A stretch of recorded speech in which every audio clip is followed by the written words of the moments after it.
¿Son otras corpitas?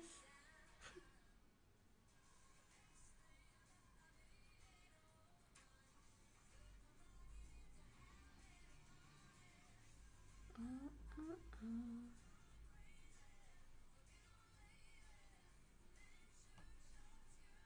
Ah, ah, ah.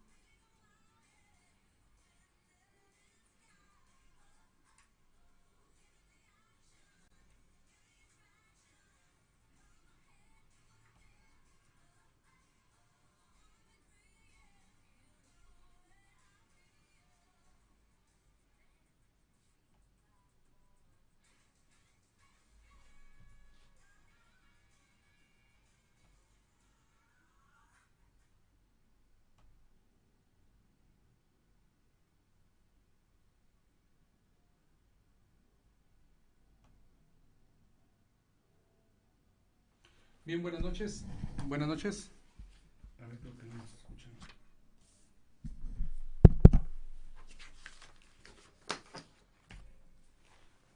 Buenas noches.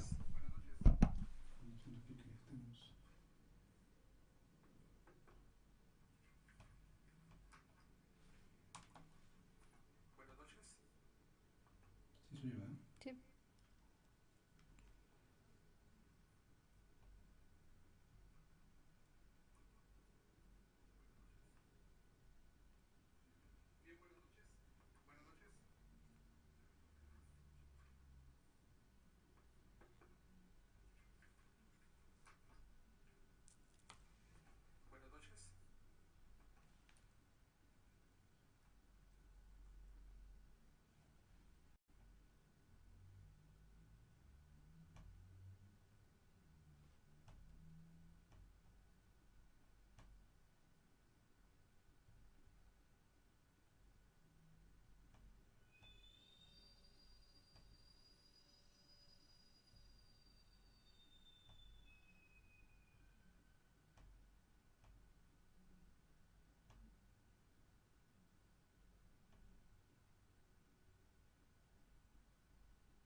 Bien, buenas noches. Espero que nos estén escuchando. Si no, por favor, que nos lo hagan saber. Eh, Hoy 18 de 18 junio. de junio del 2019, tenemos una edición más de nuestro programa Empréndete, un programa orientado a las finanzas personales y la cultura de libertad económica. Doy las gracias al Centro de Estudios en Alta Dirección que nos auspicia la señal de frecuencia CAD, la voz del conocimiento, misma que nos pueden seguir a través de nuestras páginas de Facebook con el mismo nombre, Frecuencia CAD, YouTube también como Frecuencia CAD, en la página de Facebook de Libertad Económica y también la página de Facebook de Comunidad CAD. Al mismo tiempo, también en frecuenciacad.com, ya sea que nos escuchen vía radio o nos prefieran ver a través del video. Y me acompaña el día de hoy la maestra Ana Lilia Moreno. Anita, buenas noches, ¿cómo Hola estás? Alfredo, ¿qué tal? ¿Cómo están? Buenas noches. Buenas noches. Y lo prometido es deuda. El día de hoy vamos a hablar de un tema por demás interesante. Me lo han estado pidiendo. Este tema lo platiqué, tuve la oportunidad de verlo con Alberto hace tiempo, Ujú. pero la gente nos ha estado solicitando el programa, el proyecto, Sí. y bueno, pues es hora de impartirlo, ¿no? Entonces, nada más quiero checar, me preocupa un poco el volumen, si nos están Me oyendo. comentan que sí se escucha. Ah, perfecto. Bueno, es que acá tengo yo cerrado el volumen. Muy bien, pues muchas gracias. Vamos a empezar el programa. Espero que nos escuchan a los dos. Espero que sí. Eh, Hablando de lo que es la pobreza, y yo he manifestado que las personas mantienen su pobreza debido específicamente a su forma de pensar. Yo he sostenido a lo largo ya de más de este año que la pobreza es un estado, pues es un estado de salud, y realmente la pobreza, visto desde ese ángulo, es una enfermedad. ¿Por qué se produce? Bueno, principalmente por la forma de pensar, por la forma en que tomamos las decisiones, la falta de cultura en las finanzas personales. Este tema no tiene que ver para nada con nivel de instrucción ni con grados académicos.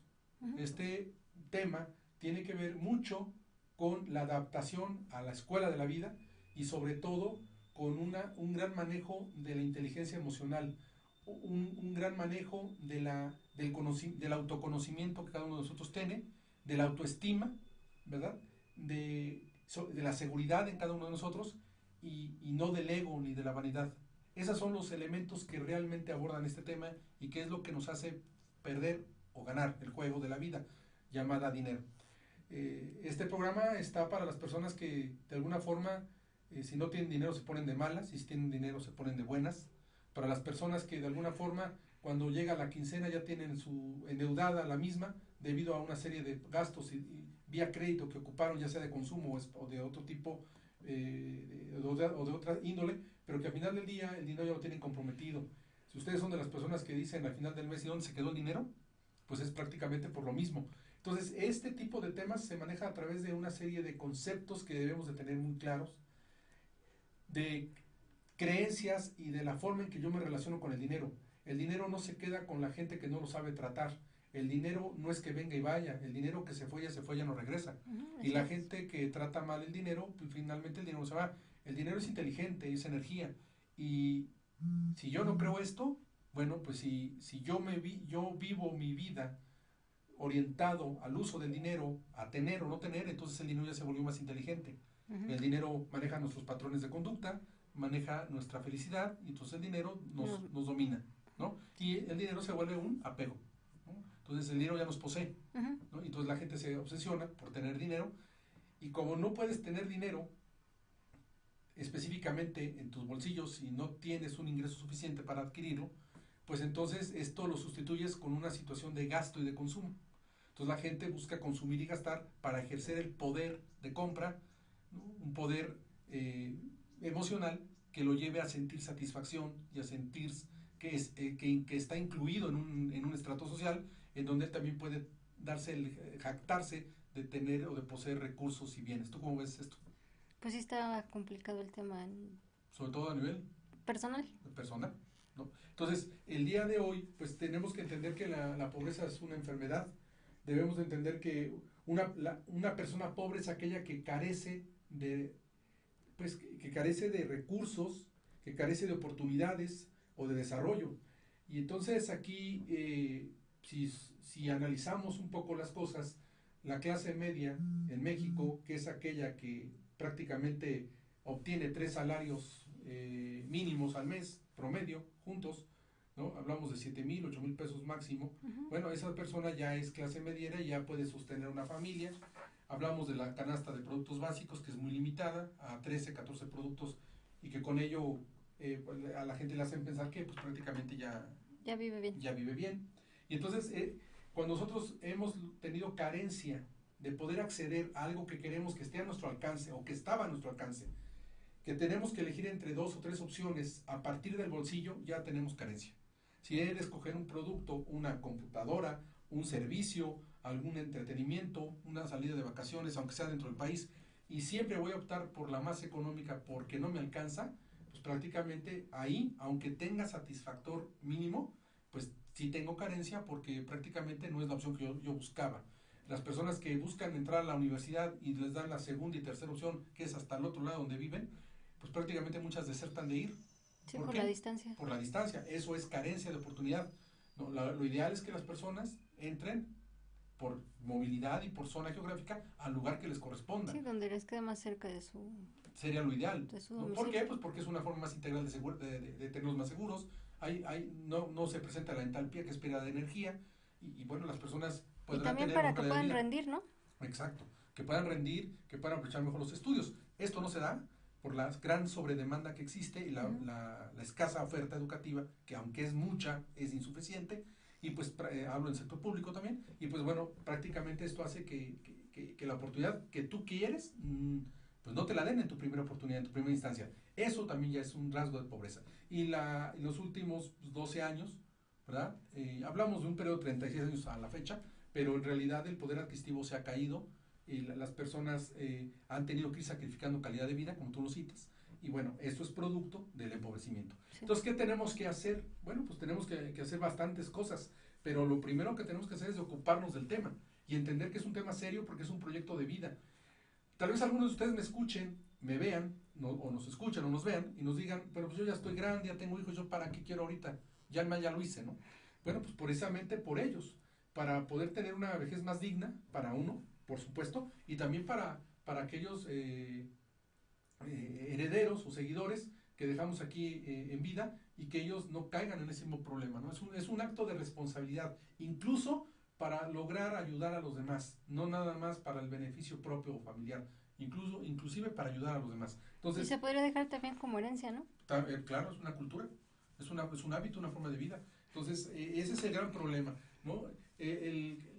Aquí lo importante es que te desnudes ante el espejo tú y que veas cuál es tu realidad y que no juguemos con fantasías ni nos engañemos, que no creamos, no nos autoengañemos pensando que eso no es para mí. No, aquí la verdad es que es cruda, es cruel, es dura y tiene uno que verse en ese escenario. Entonces, para poder hablar de esto y poder buscar cómo encontrar patrones de conducta que me alejen de la pobreza, entendiendo como pobreza carencias, ¿verdad? Y que yo me vuelva responsable de asumir el control de mi vida, porque si no alguien más lo va a asumir por mí, pues entonces debo de prácticamente buscar un estilo de vida que acomode hacia el futuro, que me permita vivir plenamente y que yo también valore aspectos humanos, le dé valor a lo que realmente importa y no le esté dando valor a cosas superfluas como marcas, como modas y ese tipo de cosas que prácticamente cada vez que nos orientamos a ellas nos hunden. El hecho de caer en ese tipo de problemas es que vivimos una mentira porque compramos bienes satisfactorios que no nos gustan. Hace algunos programas hablé del efecto Diderot, donde una persona de la Edad Media, ¿verdad? Compró la reina de Inglaterra le compró su biblioteca, que era una biblioteca majestuosa. Él se compra una manta, una bata. Una bata, gracias, de oro. Y entonces cuando se la compra, pues él ve que esa bata pues no iba con los muebles de su casa, entonces decide cambiar los muebles de su casa, los muebles y la bata no combinaban con el piso, y luego tú hacías bromas de que los tacones y el vestido y la bolsa, eso es consumismo. Entonces a eso nos va llevando. Si yo adquiero algo que no debía haber adquirido porque me va a poner en una situación precaria, tristemente ese no es el único gasto que voy a hacer. Mantener ese carro o ese bien o esa ropa, ese guardarropa, lo que fuera, eso me va a hacer generar muchos más gastos y entonces eso entra una bola de nieve que crece y me saca de control. ¿Y cuál es el alivio? El crédito. ¿Cuál es el alivio? ¿Verdad? Endeudarme para poder ir pagando aquello que yo mismo generé sin control ni medida. Entonces eso pero es independientemente de eso sigues adquiriendo más cosas. Como tienes crédito, sigues, pues, consideras que es el nivel de vida que te mereces y te sigues endeudando, sigues... Exacto. Y entonces aquí es donde tenemos que trabajar las famosas pues fórmulas o reglas o técnicas, porque cómo le podemos hacer para que una persona pues prácticamente no caiga en ello, ¿no? Uh-huh. Para eso es el tema de hoy. Vamos a hablar de fórmulas de libertad económica y éxito financiero para crear riqueza. ¿Qué es la riqueza, Noelia? Ya tomaste el curso y me dices que no te acuerdas, ¿no? O sea, por favor. Va a decir que la gente que está conmigo no se lo sabe, ¿no? A ver, ¿qué es la riqueza? Es el tiempo que puedes vivir económicamente sin necesidad de estar trabajando o de tus ahorros, ¿no? Se podría decir. Físicamente. Ajá. Exacto. Entonces la riqueza se mide en tiempo y la riqueza es el tiempo que puedo vivir con el mismo nivel de vida sin trabajar físicamente por ese dinero. Sí. Entonces, si yo tengo grandes ingresos, soy de esos que somos vanidosos y que nos endiosamos porque pues ganamos mucho y tenemos un ingreso muy alto y ganamos más que el presidente, ¿no? Y etcétera. Bueno, pues sí, está muy padre, pero si tienes un gasto igual de alto, pues prácticamente en la ecuación al final del mes, tus ingresos pasivos van a quedar casi igual. Eso te obliga a que prácticamente no tengas nada recursos para sobrevivir. Si pierdes el trabajo, riqueza. Si pierdes el trabajo, el próximo mes no tienes ahorros, ¿verdad? y si ganas 100,000 pesos y tienes gastos de 90,000 pesos, pues te quedan 10,000 pesos para un par de días y párale de contar. Entonces, no, la riqueza se mide en tiempo, no en cantidad de dinero. Esa es una primera precisión que debemos de comprender. Así pues, vamos a establecer qué es aquí, como pueden ver, una persona pobre lo es por su mentalidad. Lo que nos hace pobres o ricos, en teoría, pues es la mentalidad. Ricos es aquel que tiene capacidad de libertad económica, ¿sí? Que tiene tiempo a favor. Y entonces vamos a ver el día de hoy 6 fórmulas de la libertad económica y éxito financiero para crear riqueza, ¿no? Y para pues no engancharnos y no perder nuestra riqueza. Así que la primera fórmula es la riqueza, pues lo que comentábamos, que se mide por años, por tiempo. Y obviamente tenemos que ver cuánto es nuestra riqueza, nuestro nivel de riqueza. Entonces lo que tenemos que hacer es dividir los activos líquidos, dividirlos, ¿no? Entre nuestros gastos mensuales. No, es que aquí está mal, perdón. Son los activos líquidos, sí. ¿Cuáles son los activos líquidos? Pues es lo que podemos tener directamente, o como el dinero que se obtiene en efectivo lo podemos disponer de inmediato. Exacto, son todos aquellos activos que podemos generar que están en efectivo, en cash, o que podemos hacer efectivo de inmediato, en un mediano plazo. Esos son los activos, pero principalmente es el ingreso que generamos mensualmente, ¿no? El ingreso de nuestro trabajo, esos son nuestros ingresos. Y los gastos mensuales representan, pues obviamente, toda la serie de gastos que elaboramos. Aquí es muy importante que en los gastos hagamos una lista real y concreta, porque muchas veces, como sabemos que el número no nos va a favorecer, empezamos a omitir.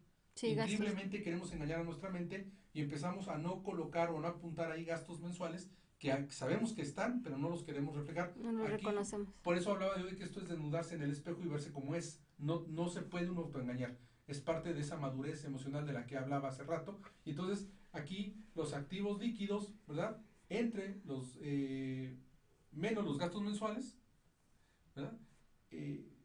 ¿Cómo lo tienes ahí? Activos líquidos entre gastos mensuales. Entre gastos mensuales.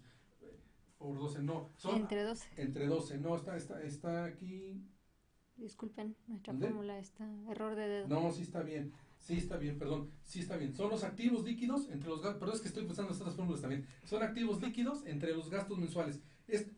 Todo el resultado lo vamos a dividir entre meses. Entre 12 porque son los meses del año, porque al final nos va a sacar un factor. Entonces, a ver, la fórmula la vuelvo a repetir porque sí está bien. Son los activos líquidos, es decir, el dinero en efectivo que poseo o aquellas cosas que puedo convertir a dinero efectivo en el corto plazo, entre los gastos mensuales. Generalmente, para las personas que viven que viven de un empleo, tiene que ser. A ver.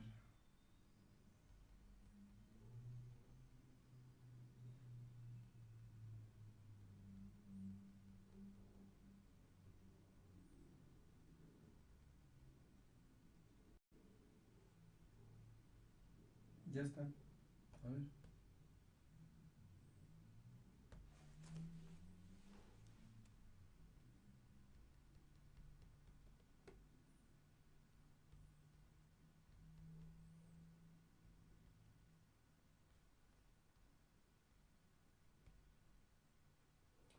Sí, seguimos en vivo, ¿eh?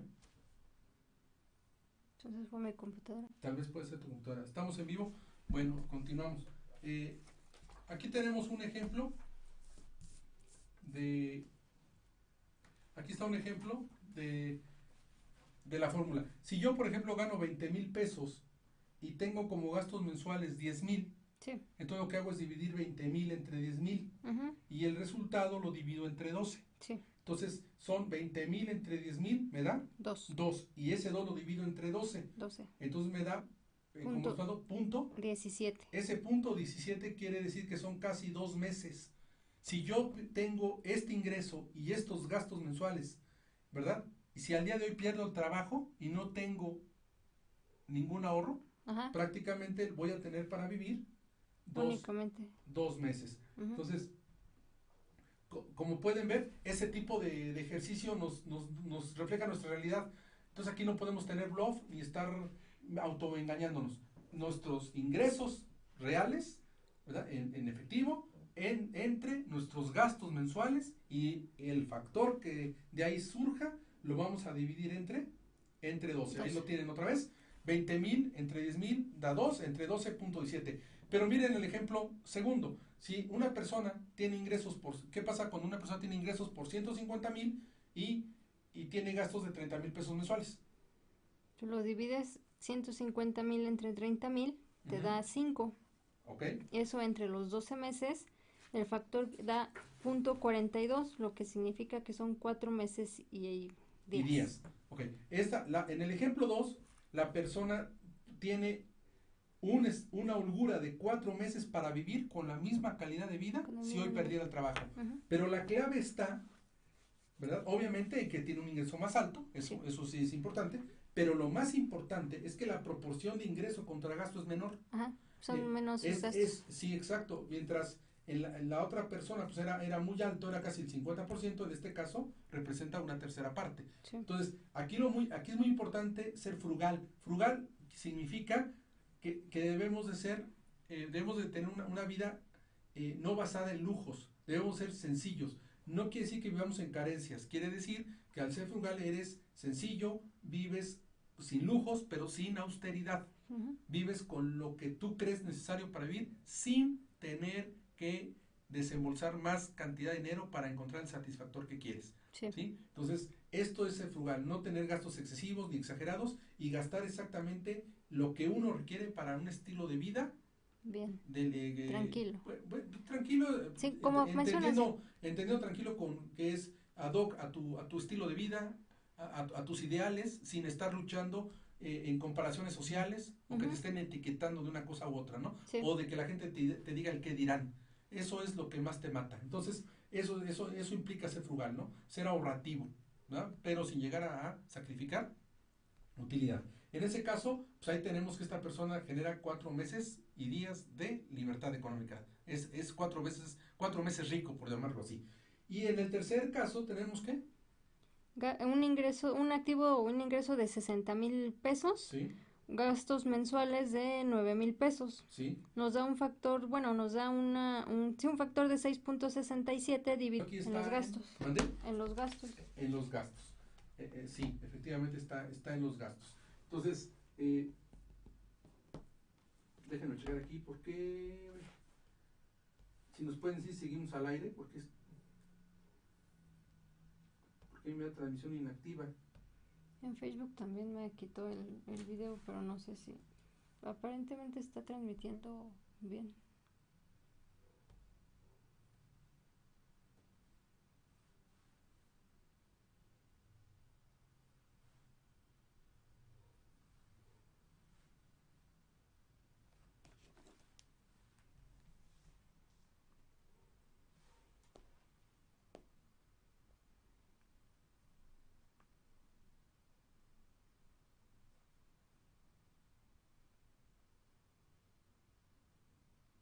Un segundito, estoy checando aquí. Qué mal internet tenemos aquí en la ciudad, ¿eh?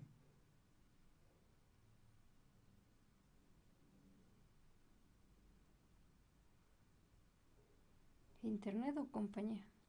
Pues puede ser las dos. La verdad es que o es el streaming o también es el internet. Estamos probando otro streaming y nos funciona mejor. Mira, Elena dice, se traba y ya se reconectó. Bueno, pues continuamos. Vamos a continuar. Entonces, bueno, pues en el tercer caso, como pueden verlo aquí, tenemos un gasto de 18,000. Es que si tenemos muchos problemas, déjenme checar si está transmitiéndose bien por... Es que también se cortó acá en el streaming.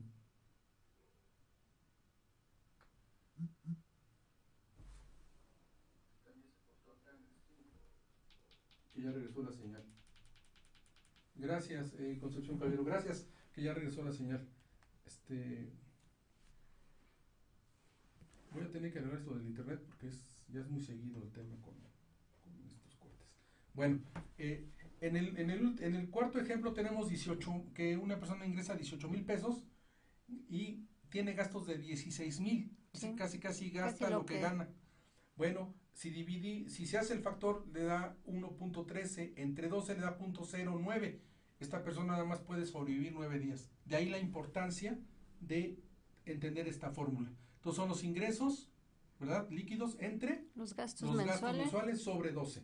Y ahí podemos tener nosotros una idea. Aquí tenemos otra fórmula que es calcular la libertad financiera a través de los ingresos pasivos. La libertad económica son todos los días que podemos vivir sin trabajar físicamente, manteniendo el mismo nivel de vida.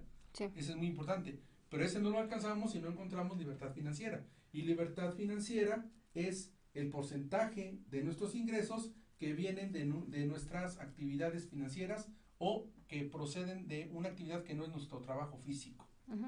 Entonces, ahorita lo comento. Entonces, calcular la libertad financiera son los ingresos pasivos. ¿Qué es un ingreso pasivo? Le llaman así a los ingresos que somos capaces de generar desde otra fuente diferente a la del trabajo. Entonces, cuando una persona está endeudada, lo más importante es que comprenda que de su sueldo no va a poder pagar las deudas. Tiene que generar algún tipo de... otra fuente de ingresos. Tiene que hacer alguna idea, ya sea relacionando, de corretaje, contactando, vendiendo, enlazando intereses de ofertas, hombres de negocio, etcétera, con el afán de ganar un capital que le permita irse directo al pago de sus deudas. Eso es lo que llamamos un ingreso pasivo. Ahora, generar un ingreso pasivo puede tardar entre 3, 5 años. ¿Y qué sería generar un ingreso pasivo? Una estructura, un sistema que te permita generar dinero a tu favor, sin que descuides tu trabajo. Hay muchas personas que trabajan, que invierten de repente poquito dinero en otra actividad o que se dedican a otra cosa y empiezan a ganar lana. Y no saben en qué momento es el idóneo para zafarse del trabajo y dedicarse a la otra actividad de la cual han estado generando ingresos o recursos. Sí. Bueno, ahorita lo voy a contestar. La libertad financiera son los ingresos financieros entre los ingresos totales por 100. Sí. ¿Qué son los ingresos financieros? Son todos aquellos ingresos obtenidos por otras fuentes que no sean el sueldo. A Vox Populi lo digo. Pero los ingresos financieros son aquellos que obtengo de mis inversiones en algún pagaré, o en algún bono, en alguna acción, o que lo metí a algún tipo de negocio y me están dando las utilidades, etcétera. Es un ingreso financiero, lo voy a llamar así, porque el ingreso financiero es aquel que viene de la administración del dinero en los mercados financieros, ¿no? Sí. Ya sea mercado bursátil o acciones, inversiones de otro tipo. Pero para nosotros, los de a pie, pues vamos a llamarle ingresos financieros, aquellos ingresos que no vienen del producto de nuestro trabajo. Entonces, esos ingresos los voy a dividir entre los ingresos totales y los voy a multiplicar por 100. Sí. Entonces, esta fórmula lo que me dice es qué porcentaje de nuestros ingresos vienen de nuestra actividad financiera. Nos enseñan cuánto dependemos de nuestro trabajo. Entonces, si yo gano 10,000 pesos de mi sueldo y gano 1,000 pesos de ingresos financieros o pasivos, porque los obtengo de otra fuente que no es mi trabajo, pues prácticamente yo dependo de mi trabajo. Sí. Entre más ingresos pasivos genere, menos dependencia del trabajo voy a tener. Entre menos dependencia del trabajo tenga, entre menos dependencia de mi ingreso por producto de mi trabajo tenga, más libertad financiera voy a tener. Sí. Entonces aquí, por ejemplo, si atendemos el ejemplo, nos dice que aquí la fórmula nos dice, Anita, ingresos financieros entre ingresos totales por 1,000. Por 100, perdón. Por 100. Entonces aquí, ingresos financieros, aquí en este primer ejemplo, la persona ingresa 8,000 pesos. 8,000 pesos. Quiere decir que esta persona se dedica a alguna actividad que le genera 8,000 pesos al mes, independientemente de sus ingresos de trabajo. Pero esta persona ingresa mensualmente 13,000 pesos. De su trabajo. Entonces se hace la división 8,000 entre 13,000 y nos da como factor .615. Este .615 se multiplica por 100 y nos da un 61.53, que quiere decir que ese porcentaje de nuestros ingresos provienen de ingresos financieros o pasivos, de una actividad extra. ¿O de una actividad? Extra a nuestro trabajo. Eso quiere decir que el 60% de los ingresos totales provienen de una actividad financiera o extra. Quiere decir que yo dependo en un 40% del ingreso de mi sueldo. Pero si yo tengo una deuda, esos ingresos pasivos de 8,000 pesos son los que tengo que destinar al pago de deuda, en un principio. Sí. Y después ese mismo dinero, una vez que yo subsano deudas, es el que me va a llevar a la libertad financiera, ¿sí? Y viendo otro ejemplo, tenemos aquí, por ejemplo, una persona que tiene ingresos de 13,000 pesos. Ingresos financieros o ingresos pasivos por igual 13,000 pesos. Y tiene un ingreso total por trabajo o por su actividad cotidiana de del 13,000 pesos. 13,000 pesos igual. Entonces, esto le va a dar 1 como el factor, 1, es decir, 100%. Sí. ¿Qué significa ese 100%? Pues que él está a la par, que obtiene ingresos, que los ingresos de su trabajo son los mismos. A los ingresos que obtiene de otra fuente diferente. Exacto. a su y trabajo. Entonces los ingresos financieros son iguales a los ingresos totales, ¿verdad? Sí. Entonces aquí, como digo, eureka, desde aquí podemos dejar de trabajar. Aquí es donde alcanzamos la libertad financiera. Cuando yo soy capaz de generar un ingreso pasivo igual a mi ingreso regular, en ese momento ya puedo dejar de trabajar y dedicarme a aquella actividad que me está generando ingresos pasivos. ¿Por qué? Porque es una actividad que no me requiere 8 horas, o 10, o 12, 14 horas. Es una actividad que a mí me gusta, es una actividad que me está apasionando, es una actividad que está favoreciendo o ayudando a alguien más y que por eso está siendo de alguna forma retribuida, y que lo que tengo que hacer ahora es entender que mi ingreso mensual ya puede depender nada más de esa otra actividad y ya no del trabajo. Claro, habrá gente que diga, no, yo todavía voy a mantener las dos. Perfecto, manténla 1 año, 2 años. Si el otro capital lo puedes guardar como una base de ahorro para luego ya ahora sí independizarte, pues adelante. Pero si lo vas a usar esos 18 para gastarlos, aunque no los ahorres, gastes, no te endeudas, pero todo lo tiras, todo te lo gastas, pues prácticamente no tienes nada, absolutamente nada. Entonces la fórmula queda que la fórmula es, ingresos financieros o pasivos entre ingresos totales por 100. Por 100. Ok.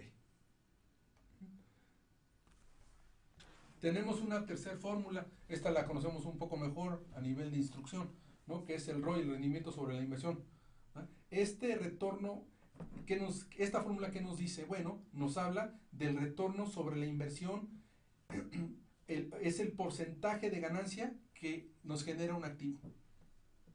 Sí. Por ejemplo, yo tengo un auto y lo meto para manejarse como taxi, en cualquiera de las fórmulas que haya, ¿verdad? Ese carro ya no lo estoy pagando, es mío, yo lo meto de taxi y lo pongo a trabajar. Me va a generar un dinero. Ese dinero para mí es un ingreso financiero. Es una ganancia. Quitando los gastos me queda la ganancia. Para mí esa es una ganancia sobre la inversión que es mi carro. Pero si yo agarro el carro, lo meto al Uber, ahora sí doy la marca, porque son carros nuevos o a un sitio de estos, ya los sitios también tienen área ejecutiva, ¿no? Entonces, bueno, es un carro seminuevo, nuevo, lo pongo a trabajar, pero lo estoy pagando, lo que tengo es un empleo. Sí. De ninguna manera puedo pensar que tengo una inversión, porque la inversión todavía no la tengo, porque la propiedad no es mía, sigue siendo de la agencia o en este caso ya de la empresa, de la financiera, de la financiera. El carro no es mío, es de la financiera, ¿sí? Entonces, lo que debo de entender es que aquí no estoy generando ningún rendimiento sobre inversión, me estoy generando un empleo y estoy agarrando el auto que estoy pagando como herramienta de trabajo, ¿no? Y bueno, más vale que lo tenga asegurado y que el seguro sepa lo que estoy haciendo con él, porque si no le digo y choco y pierdo el carro, ni siquiera el seguro me va a responder y en un problema me voy a meter. Así es. Entonces, aquí es la ganancia entre la inversión multiplicada por 100. Por ejemplo, rento un departamento en 12,000 pesos al mes. Al año tendré una ganancia de 144,000 pesos. Sí. Estos 144,000 pesos que me da la renta del departamento que yo tengo, ¿verdad? Lo voy a dividir entre el costo de ese departamento cuando lo adquirí. El departamento, en este caso hipotético, me costó 800,000 pesos. Sí. Entonces voy a dividir los 12,000 pesos que cobro de renta al año, que son 144,000 pesos, los 12,000 pesos al mes, por 12, que son 144,000 pesos al año de rentas, sí, entre el costo del departamento, que fue de 800,000 pesos. ¿Y qué sucede? Es que la fórmula... ¿No? Bueno. Es .18. Sí, ahí está. Son 12,000, ¿verdad? Puede ser tu patrón de referencia. Ok. Nada más. Pero no quiere decir que te conformes con esos números, ¿no? En este caso, Si tú tienes un departamento que rentas en 12,000 pesos y te costó 800,000 pesos en su momento, sí, ¿verdad? Bueno, pues esto te quiere decir que ese departamento, que esa inversión que has hecho en ese inmueble, te genera el 18% de ganancia anual. sí. Entonces, este es el famoso Roy. ROI, ¿no? Bien. Tenemos a gente, hija, Pues mira, nos están viendo la maestra Adi Suárez. Hola Gracias. Adi, buenas noches. Ileana Silva comenta que se traba, pero que ya se reconectó. Ya estamos arreglando el problema del streaming, y es un problema ya también de streaming, ya lo estoy resolviendo. Son los comentarios que por el momento Sí, porque se nos desaparecieron. tengo, sí. Bueno, pues a todos los que nos están siguiendo, muchísimas gracias.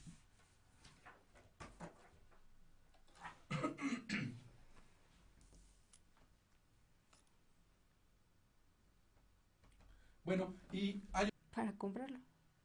De acuerdo a su... ¿Qué pasa sus si el posibilidades. enganches le exige pues desfondarse un poco más? A lo mejor da un poco menos de enganche, pero las mensualidades se le van a incrementar. ¿Se le va a incrementar en cuánto? Depende del porcentaje que haya tenido que haya dado de enganche. Exacto. Bueno, para evitar esos tipos de problemas, déjenme aquí acomodar. Para evitar ese tipo de problemas se tiene que utilizar la regla que a continuación vamos a ver, que es la regla del 20-4-10, que es ideal para adquirir, en este caso, un automóvil. Y es que en esta regla está el secreto. Tú ahorita decías de cómo maneja la gente su mentalidad. Una persona que va a adquirir un automóvil, sí, pues busca dar el máximo de enganche. Sí, para que sean menos mensualidades, cantidad. Aparentemente, ¿no? Y a veces pide el máximo crédito para poder hacer los pagos de menor denominación mensualmente, o que la cuota, el pago mensual sea lo más pequeña posible. Pero eso es un gran problema, porque hay que considerar otras cosas. Por ejemplo, lo que debemos de considerar es la regla 20-4-10 cuando vas a comprar un automóvil. Sí. El 20 implica la cantidad máxima de entrada o enganche. Quiere decir que tú nunca vas a poder dar más del 20% por el automóvil. ¿Por qué? Porque supongamos que el enganche son 400,000 pesos y tú los tienes. Sí. Bueno, pero resulta que esos 400,000 pesos es todo el dinero que tienes guardado. Son tus ahorros. Sí. Bueno, nunca vas a poder usar todos tus ahorros para una compra, y menos a crédito, o para usarlos para alguna inversión. Sí. Lo más que puedes destinar de tus ahorros es un 20%. En este caso, si el automóvil vale 400,000 pesos, ¿cuánto es lo máximo que él puede dar de enganche? El 20%. ¿Qué sería? 80,000 pesos. 80,000 pesos. Si le dicen que tiene que dar 120 o 130, ya no conviene, porque se está yendo por arriba de ese 20%. Entonces, el 20 implica la cantidad máxima de entrada o enganche, ¿verdad? 4 son los años en los que debes prolongar tu crédito. Para pagar. Para pagar. Si te pasas de los 4 años, quiere decir que la deuda se te duplicó. Okay. O sea, el máximo, dicen los financieros, para poderte endeudar en una compra a crédito de automóvil específicamente, son 4 años. Sí. Nunca compren un crédito a 5, 6, 7 años, porque prácticamente están dobleteando la deuda. No, y aparte el carro va a tener pérdida de poder adquisitivo. Es exactamente. ¿Sí? Entonces 20 es la cantidad del enganche, 4 son los años en los que debes de liquidar el prolongar tu crédito, y 10 significa que el automóvil no, esto es muy importante, ese automóvil no debe generar un gasto mayor del 10%, ¿verdad? Entre los conceptos de seguro, gasolina, si lo estás pagando, obviamente, la mensualidad, etcétera, etcétera, etcétera. Entonces, si yo quiero un auto, tengo que basar mi realidad, y mi realidad es que el auto que yo pueda alcanzar es aquel que con el 20% yo pueda adquirir de lo que yo tengo. ¿Ok? 2, no puedo irme a más de 4 años. Y 3, si estas dos las cumplo, pero la mensualidad y los gastos operativos representan más del 10% mensual de gasto, ¿verdad?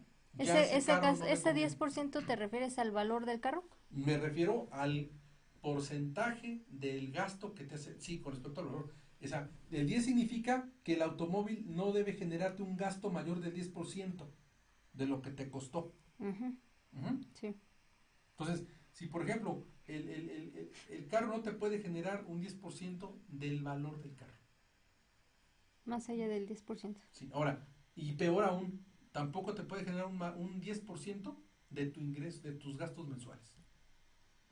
Y es ahí donde muchos se caen, porque generan más gastos. Entonces, el tipo de carro, el mejor carro es el que más te conviene. Entonces, lo que no puedes hacer es generar un auto que te genere más del 10% de gasto con respecto a su valor. Sí. Ajá. Por ejemplo, si el automóvil, te repito, vale 400,000 pesos, ¿cuánto es el 10%? 40,000 pesos. Entre 12. Entonces ahí tienes la cantidad máxima que debes de gastar por ese coche al mes. Porque uno nada más piensa en el crédito. No, pero uno no piensa en la tenencia, no piensa en el seguro, en las placas, no piensa uno en el servicio, en los servicios, en las verificaciones, en la gasolina. O sea, hay muchos más gastos. Si estos gastos son más del 10% mensual del valor del automóvil a lo largo del año, no te conviene tenerlo. Sí. Entonces, vamos a ver aquí este ejemplo. De ejemplo o sueldo por 40,000 pesos, ¿sí? Sí. Perdón, ¿son 40,800? ¿O son 40,000? 40,800. 40,800. A ver si gustas irlo manejando. Es un sueldo por 40,800 pesos. El 10% equivale a 4,800 pesos. De aquí se parte para seleccionar el auto. Imaginemos que se vende uno en 190,000 pesos. A ver, entonces ya te voy contestando, Ya ¿no? me vi, sí. Ya te voy contestando. Es decir, el 10% equivale. Yo tengo ingresos por 40,800. Así es. Ok, porque yo pude haber ahorrado 5 años y tener el capital para el enganche y un poco más. Sí. Pero mi realidad a partir del carro va a ser con lo que yo ingreso mensualmente. Entonces, ese 10% no debe de ser mayor, ¿verdad?, al sueldo que yo genero mes con mes. Entonces aquí, si yo me voy al valor del carro, también es un factor, pero ese puede engañarme, porque a lo mejor sí puedo pagar un poco más, pero porque ahorré durante años. El momento viene cuando me aviento la bronca de la mensualidad, porque esa sí se va a pagar con mi sueldo. Sí. Ahora, los bancos te van a pedir 3-1. Los bancos quieren que tengas 3 veces más ingreso que la cuota mensual que vas a pagar. Sí. Ahora, el 10% equivale entonces a... De esos 40,800 a 4,800 pesos. Y el auto que me gusta cuesta 190,000 pesos. Ok. El enganche no debe ser mayor al 20%. Entonces debe ser de 38,000 pesos. Y la cantidad a financiar será de 152,000 pesos. Sí, que la tengo que liquidar en 4 años. Es decir, tienes que... De acuerdo a la regla, 24 días. Exacto. Y entonces la cuota mensual te arroja dividir 152,000, que es el remanente quitando el enganche de 38,000, entre 4 años, te deja una cuota mensual de 3,166 pesos al mes, ¿verdad? Sí.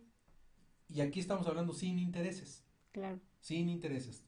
Ese es un factor que no quiero meter, porque eleva, ¿no? Sin intereses. O digamos que ya están los intereses incluidos, ¿vale? Como luego lo venden. Y entonces, quiere decir que voy a dividir 4,800, que es el 10% de lo que yo ingreso al mes, menos los 3,166 pesos de la cuota mensual. ¿Me quedan? 1,634 pesos.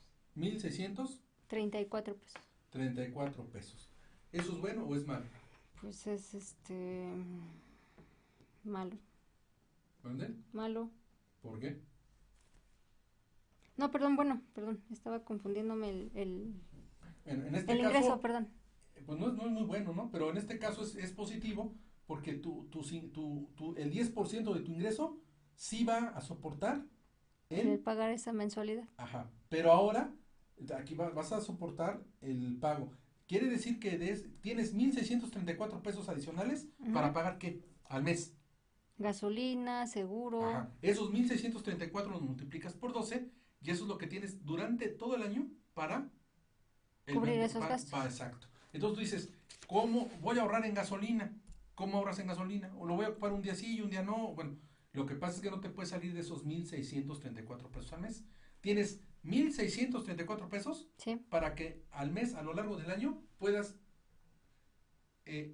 comprar llantas, un mes dar mantenimiento, gasolina, etcétera, etcétera, etcétera.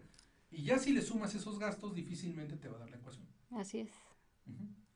¿Por qué decía yo que en la mañana, hace rato cuando empezamos el programa, por qué digo yo que es un estado mental la pobreza? Porque si yo no hago estos números y no me manejo emocionalmente de forma asertiva, voy a perder. Porque voy a estar tan encariñado, tan entusiasmado, por no decir de otra forma, por el coche, por la camioneta, por ese carro, que no me va a importar nada con tal de obtenerlo.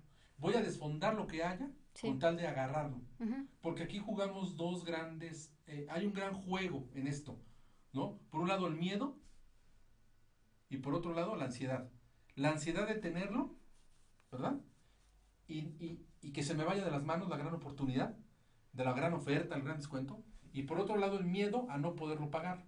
Entonces cuando me lo dejan en crédito, ambas emociones quedan satisfechas.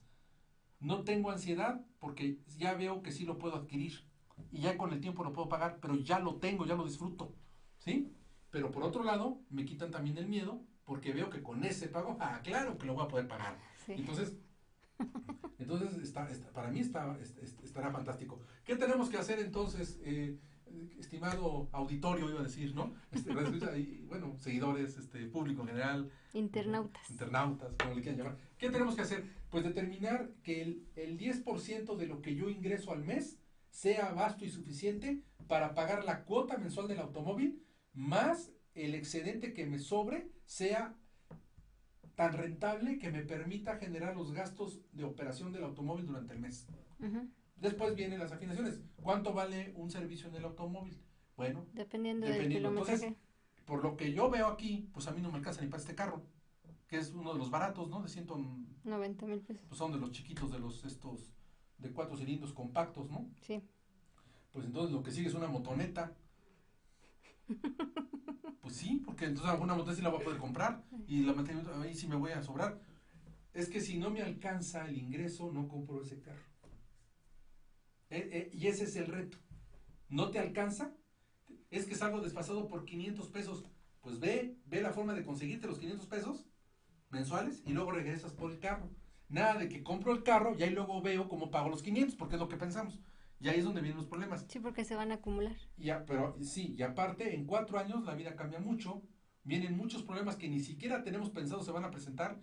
Puede haber problemas de salud, puede haber problemas de desempleo, ¿no? La cuarta transformación. Gasolinazo. Los gasolinazos, el huachicoleo. Hay otras cosas que se dejan venir, que el despido en el sector público, ¿no? Que ya no tengo presupuesto, ya no te voy a abrir grupos. O sea, vienen otras cosas que te meten en conflictos muy gruesos. Sí. Y eso lo tenías medido en tus 4 años. Y entonces ahí perdiste. Por eso es muy importante mantener la calma y no calentarse con la emoción del automóvil. Porque es lo que la gente más jala, más lo jala. Entonces, aquí, si el 10% de lo que yo ingreso, repito, no me alcanza para pagar la cuota mensual y sacar los gastos de operación de ese automóvil que yo voy a tener, mejor no le entro. Si la verdad no puedo comprarme entonces ni un carro de 190,000 pesos, no se enojen conmigo, pues la verdad es que estamos jodidos. La verdad es que tenemos que hacer otra cosa, tenemos que buscar una segunda chamba, ¿no? Ya no estar dormidos en la periquera ya, tenemos que hacer otra cosa, o sea, porque definitivamente no va a ser a base de esfuerzo, de estrés y de riñones como lo vamos a sacar. Eso nos va a cobrar después más también un problema total y absoluto de salud, ¿no? Así Entonces, eso es prácticamente algo que les quiero comentar. La otra fórmula es la regla 10-30-60. Esta sirve para armar tu presupuesto. Tenemos que armar un presupuesto de vida, forzoso. Sí. Entonces, a ver, del 100% de mis ingresos, yo voy a tomar el 10% para ahorrar. El 10%. Si gano 10,000 pesos, por ahí me estás escuchando, Junior, ¿verdad? O 20,000, o 30,000, o 40,000. Bueno, entonces, ¿qué tengo que hacer? Ahorrar el 10%. El 10% mensual. Y eso es una religión, eso es como un hábito, es como comer. Ese es tu futuro. estás guardando las semillas de tu futuro. Sí. Si tanto quieres crecer en el futuro y tanto deseas ser otra persona, llegar a alcanzar tus sueños, por ahí se empieza, ¿verdad? Con pasitos de bebé, ¿verdad? Poco a poquito. Entonces, la regla es que guardes el 10% de todo lo que ingresas. Te veo cara de preocupada, Analia, porque No, nada más haciendo te vi cuentas. así como que pelaste los ojos, siendo ching. O sea, ¿cuánto dinero tendrías ahorita? Bueno, ¿no? Que así que ganes poquito tampoco, ¿verdad? Pero bueno, es el 10%. Ya quité la imagen, Gracias. ya puedes limpiarte las lágrimas. El 10%, 60% para vivir. No, el 30. Perdón, es 10, 30, 60. de Perdón, ahorro. sí, 10% para el ahorro. Es que va primero el 60 para vivir, para tus gastos, no importa el orden. El 60% lo vas a usar para vivir, ¿verdad? En tu día a día durante el mes. Entonces, con el 60% de lo que ganas, vas a tener que hacer todos tus gastos. Ok. Lo que te implique, si estás pagando renta, mantenimientos, celulares, internet. La televisión de paga, el internet, malo que nos ponen aquí, ¿qué otra cosa? El automóvil, comida, colegiaturas, si es que las tienes. Todos los gastos de la casa no pueden exceder del 60% de tu ingreso. Entonces, el 10% se ahorra. El 60% es para los gastos. Es con lo que vives. Así, de plano. Y por eso tienes que ser frugal. Así es. Porque si yo estoy acostumbrado a un camionetón de 8 cilindros, eso, pues no, debo de bajarle a uno de 7,5 cilindros, así, ¿no? De 4. Pero como soy yo, pues me vale más, yo me compro el de 8. No, tienes que bajarlo a 6 cilindros o a 4 cilindros hasta donde dé. Pero, ¿y el 30% excedente, ese que tienes ahí, para qué lo vas a ocupar? Para el pago de tus deudas.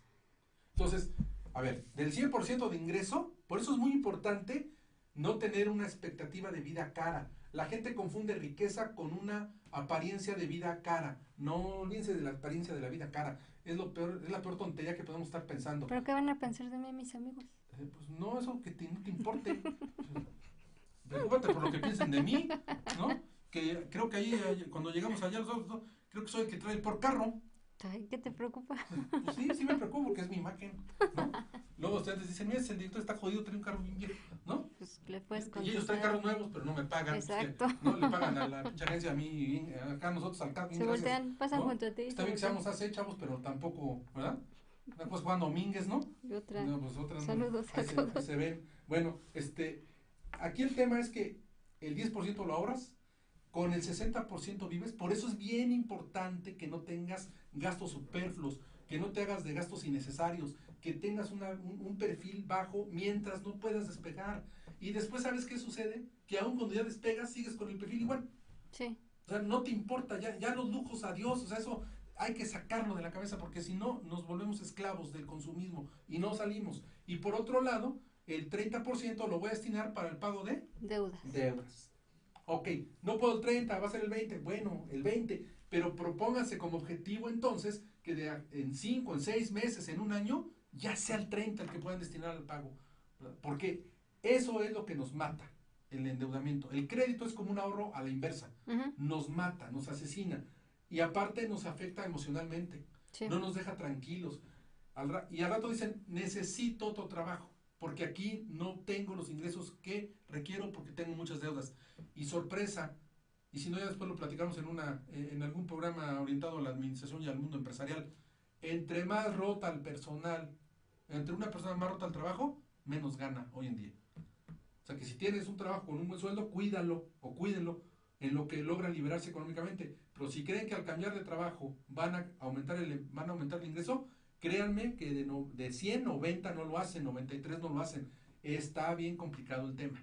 Entonces, por ahí no va la salida. Además de que al ganar más, pagan más impuestos. Sí. Y eso también en esa ecuación salen totalmente y mientras más ganas, más gastos. Más gastas. Ya tomaste curso, mira, qué bien. Bueno, un ejemplo. Pues todo eso es lo que implica. Ahora bien, entonces vamos a pasar a una de las reglas que a mí más me gustan, por fáciles y sencillas, que es la regla del 72 para duplicar el dinero. ¿Sí? ¿Cómo puedo duplicar el dinero? Para duplicar el dinero, si ese es mi objetivo, tengo dos alternativas, el tiempo o la tasa de interés. Sí. ¿Ah? ¿Qué nos dice la regla del 72, hija? ¿En cuántos años o a qué rendimiento? La regla del 72, que tal vez debería ser la regla del 70, o mejor aún mejor aún, perdón, la del 69.3. ¿Por qué?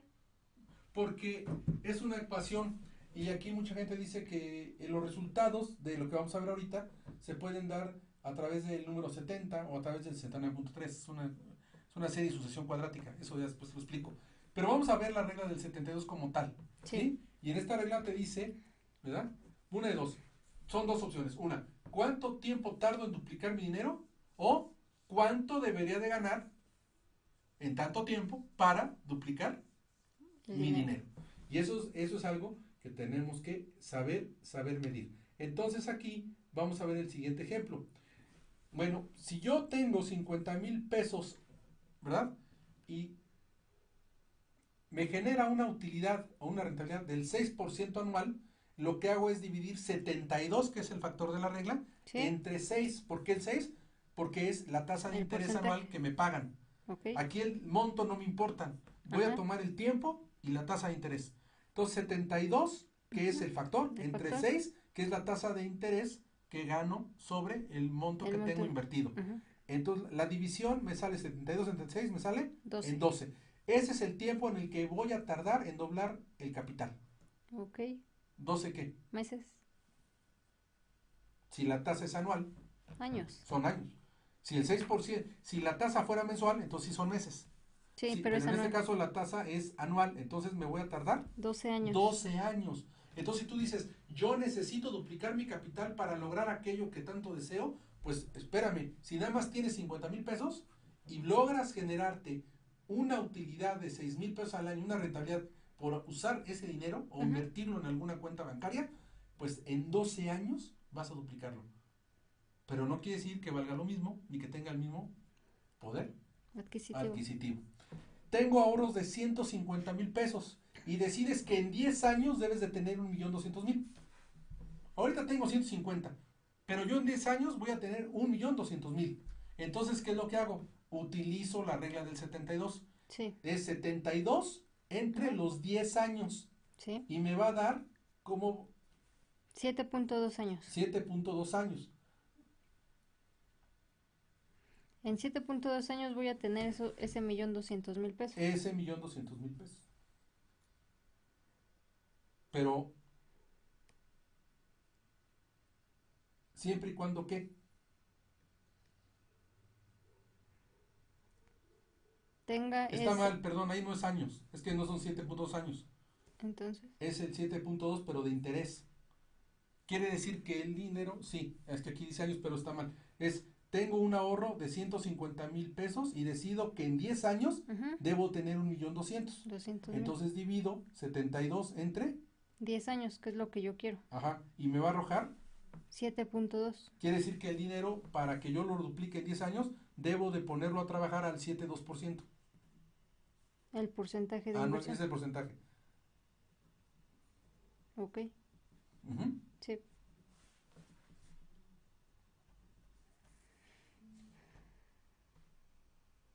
Entonces, vuelvo a repetir, si tengo 50,000 pesos y ese dinero me genera una utilidad, una rentabilidad anual del 6%, ¿verdad? Y quiero saber cuándo voy a duplicar el dinero, ahí porque lo tengo en el banco, lo que hago es dividir 72 entre el 6% de la tasa de interés que me dan al año, y me va a dar 12, que son el número de años que yo voy a tardarme en duplicar ese dinero. Pero si por el contrario tengo 150,000 pesos y lo que quiero es tener en 10 años 1,200,000, divido 72 entre 10 y lo que voy a obtener es la tasa de interés que debo de ganar año con año para alcanzar. Para que en esos 10 años obtenga ese capital. Ok. Si me dan en un año o en 2-3 años por abajo de ese 7.2, significa que ya no voy a alcanzar el capital. Por el contrario, si tengo intereses por arriba del 7.2, en menos tiempo. Quiere decir que en mucho menos tiempo lo voy a adquirir. Sí. Para las deudas tenemos, por ejemplo, vas a comprar un bien con tu tarjeta y tienes un interés anual del 68%, que es lo que cobran, al año. ¿Ok? Dividimos entonces 72 entre 35. ¿Por qué 35?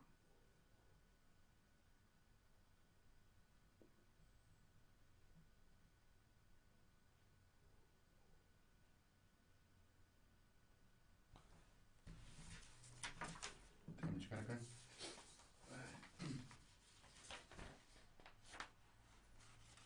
¿En qué punto estoy?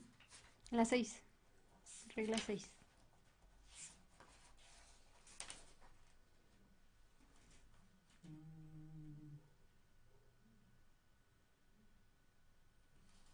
Es que me hace falta un dato ahí, pero.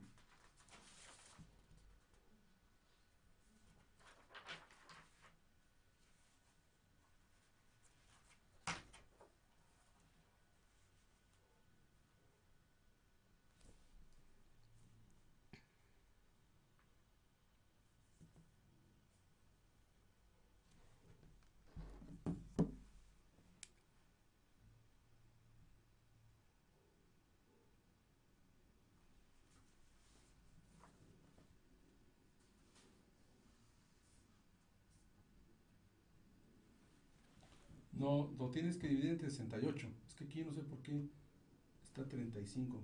Perdón por el errorzote. Sería 1.05. ¿Dónde? 72 entre 68. Ajá, es 1.05. Aquí está mal, no es 35. Por eso estaba pensando que me faltaba el dato. Porque no, pero ese dato viene del otro ejercicio de la casa. No, es que ese ya es otro tipo de ejercicio. Se divide 72 entre el 68% de interés. Y nos va a dar, 1.05. y eso significa Que que la son deuda se me va a duplicar un año. en un año. Ujú.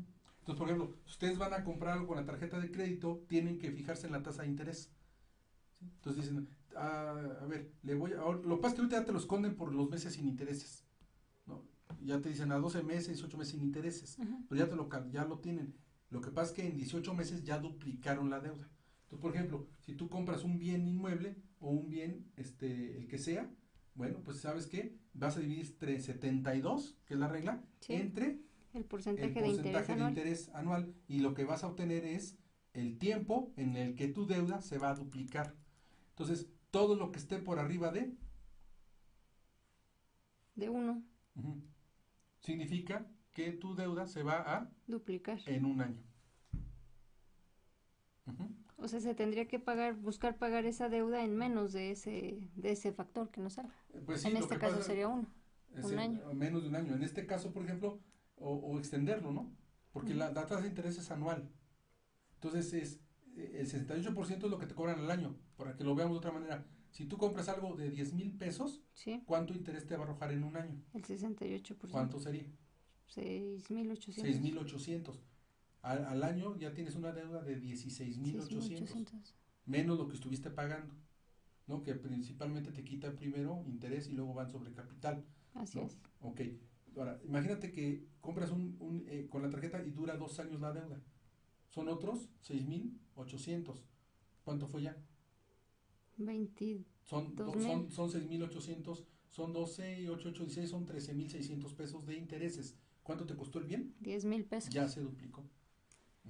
Por eso. Entonces aquí lo importante cuando yo compro algo con una tarjeta de crédito, si es a mediano o largo plazo, me tengo que fijar en la tasa de interés. Entonces divido 72 entre la tasa de interés y el resultado por 100 es el tiempo en el que esa deuda se me va a duplicar. Si no tengo opción y yo uso la tarjeta para mi negocio o para alguna actividad y la voy a ocupar, sí, tengo que estar cierto, a que el tiempo en el que yo voy a tardarme en pagarlo va a ser inferior al número que me dé ahí antes de que se me duplique la deuda. Uh-huh. Sí. Y estos números son los que ven los bancos. Entonces ellos lo que ven es que efectivamente te pases del tiempo donde se te pueda duplicar la deuda. O más. O más. Uh-huh. Efectivamente. Uh-huh. Sí. Perdone por este último, sí me hizo mucho ruido el 35, hasta me quedé callado y viendo qué había pasado, pero no.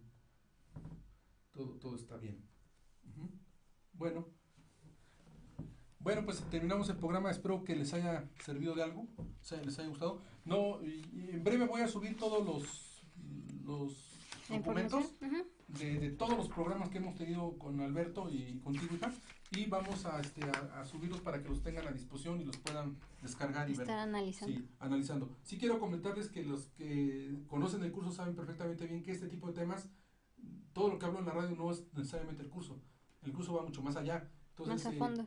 voy próximamente a anunciar ya el curso de forma formal, por si alguien está interesado en tomarlo, en continuarlo, recomendarlo, Sí. para que lo puedan llevar acá, lo puedan pues